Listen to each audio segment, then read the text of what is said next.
మాసాయిపేట మండల పరిధిలోని నాగ్సాన్పల్లి మరియు హకీంపేట గ్రామాల్లో బీటీ రోడ్ల నిర్మాణ పనుల ప్రారంభోత్సవ కార్యక్రమానికి టీపీసీసీ ప్రధాన కార్యదర్శి నసాపూర్ అసెంబ్లీ ఇన్ఛార్జ్ ఆవుల రాజిరెడ్డి ముఖ్య అతిథిగా హాజరయ్యారు.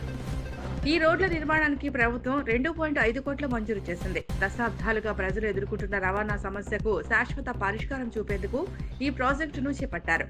ప్రజల కోరికను గమనించిన ఆవుల రాజిరెడ్డి వెంటనే ప్రభుత్వ దృష్టికి తీసుకువెళ్లి అభివృద్ధికి నాంది పలికారు. ఈ కార్యక్రమంలో కాంగ్రెస్ పార్టీ నాయకులు, కార్యకర్తలు, గ్రామ ప్రజలు పెద్ద సంఖ్యలో పాల్గొని కార్యాచరణను అభినందించారు.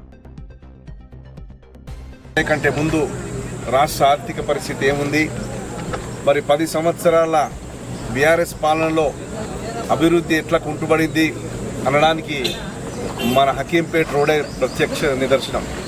మరి నాగసాన్పల్లి రోడ్డు కూడా నిదర్శనం. హకీంపేట నాకు గుర్తుంది, హకీంపేట ప్రజలు ప్రతి ఎన్నికల్లో మరి ఇక్కడికి వచ్చిన ఎమ్మెల్యేను కూడా చాలాసార్లు నిలదీయడం జరిగింది. మరి ప్రతిసారి దీనికి వాగ్దానం చేసుకుంటూ పోయారు గత ప్రభుత్వం, కానీ ఎన్నడూ కూడా దీనికి శాంక్షన్ తీసుకొచ్చిన దాఖలాలు లేవు. మరి ఈ సమస్యలను మొదటి నుంచి గమనిస్తూ వస్తున్నా కాబట్టి ఈ ప్రభుత్వం రాగానే ఈ గ్రామ ప్రజలందరినీ తీసుకెళ్ళి, మరి మండల ప్రజలందరినీ తీసుకెళ్ళి మరి మంత్రి గారైనటువంటి అక్క సీతక్క దగ్గరకు తీసుకెళ్లడం జరిగింది.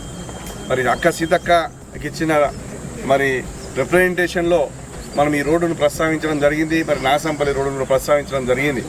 ఆ 2 రోడ్లను కూడా మరి అక్క మరి రేవంత్ అన్న చొరవతో, మరి జిల్లా మంత్రి దామోదన్న సహకారంతో, జిల్లా ఇన్ఛార్జ్ మంత్రి కొండా సురేఖ మరి తను కూడా